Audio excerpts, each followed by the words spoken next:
speak with us. All right. Which is what I think you can cover. Well, I wouldn't cover it in relation to theirs. I would just say our policy has some thresholds. Yeah. And part of this policy, one of the things that we need to look at is what's the minimum cost of project to be reasonable. Okay. Mm-hmm. It is 6:02 in the city of Gardner, so we're going to call the Gardner City Council work session to order.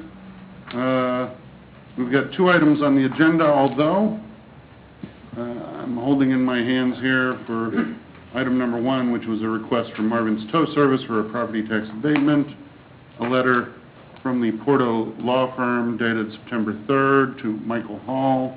Dear Michael, this letter confirms that Marvin's Tow Service Incorporated wishes to withdraw its request for a tax abatement from the city of Gardner, Kansas. Thanks for all your help on this matter. We look forward to working with you on future endeavors. Very truly yours, Nicholas J. Porto, the Porto Law Firm. So,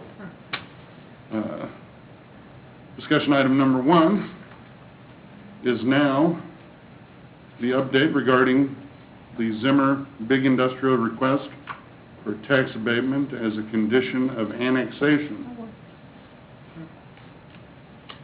Mr. Mayor, Paul, good evening. members of the council, back to the Marvin's Tow Service, I just wanted to mention that I think what this points out is that there's kind of a threshold where it's worthwhile for both developer and the city to consider a tax abatement, and they are probably right below that threshold, which is interesting because the policy doesn't mention specifically a threshold, although it mentions that the lowest range for a tax abatement is probably $1.5 million to, I can't remember what the top end of the range is.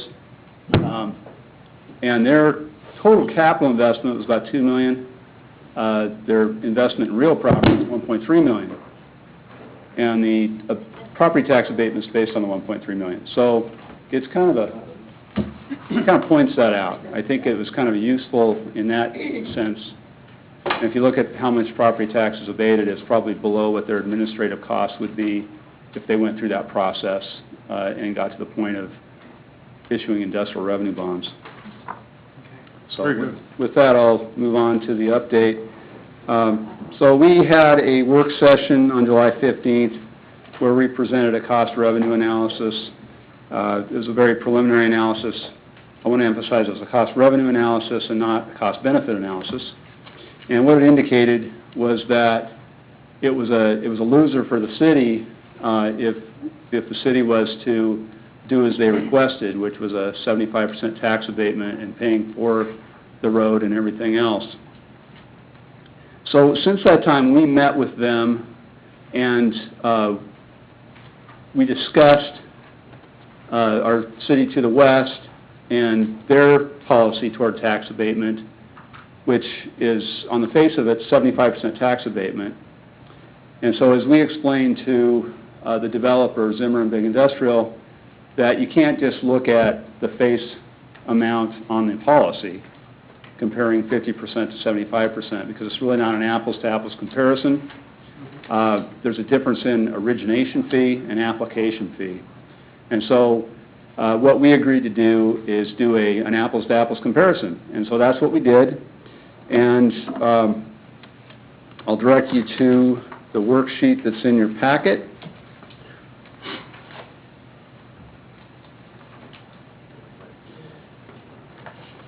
So if you look at the first worksheet, that's calculating the tax abatement for applying the Edgerton policy of 75%. If I could direct you to the bottom where it says fees to Edgerton per Edgerton abatement policy, you have an application fee of $2,000 and an 8% origination fee, assuming a $40 million value. The origination fee is $3.2 million. They use that to pay for infrastructure. So, ostensibly roads. Now, if you look at Gardner's tax abatement policy. An analysis of that policy, it's a little later in your packet. So comparing a 50% tax abatement and the application fee for Gardner is $2,000. Gardner's policy has a 1% origination fee, assuming a value of $40 million. So the total fees in that case would be $402,000.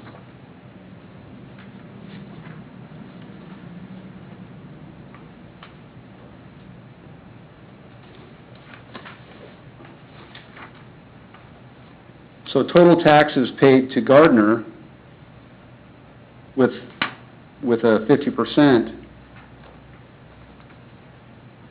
Well, let me point you to the next sheet. Now this sheet, I wish these pages were numbered, but they're not. So if you look at, I don't know if everybody's with me, but there's the sheet that has Gardner at the top, and then the next sheet is proving up an equivalent with Edgerton's abatement. And what this demonstrates is that in order to be equal with Edgerton's policy of 75%, Gardner would have a tax abatement of 52.5%.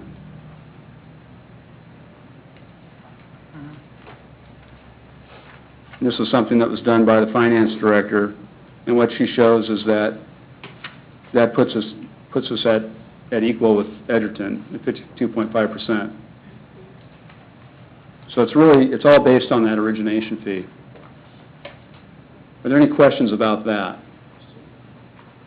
Why do you suppose that Edgerton has a 8% origination fee and we only have 1? I mean, what's the thinking on their part? I'm assuming they raised theirs and we never have. Is that correct, or do we know? Our tax abatement policy was adopted in December 2012.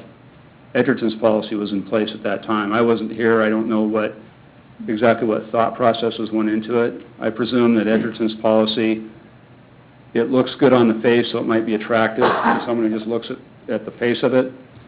The origination fee pays for infrastructure, so they require that investment up front for infrastructure. I don't know the timing of that origination fee. I don't know when it's required.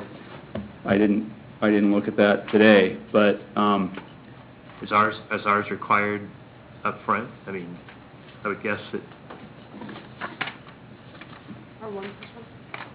I'd have to read the policy to tell you that, to answer that question. So does the money go in a different fund, perhaps, or is there some other advantage to doing it that way? It just seems like an odd thing to raise that so high against a competing city without some justification. And maybe it is just infrastructure, which they need probably more than we do. That might have something to do with it. I think that when thinking about origination fee, well, when thinking about tax abatement, it's kind of like That's an ongoing thing. it's an ongoing thing. So if a community doesn't have the money up front, they can defer those revenues coming in. And still, it's kind of like a loan versus paying for something up front. Larry, just for your question, the origination fee is payable at the time that the bonds are being issued. So, just so you know. Okay. So it's not really up front, but it's...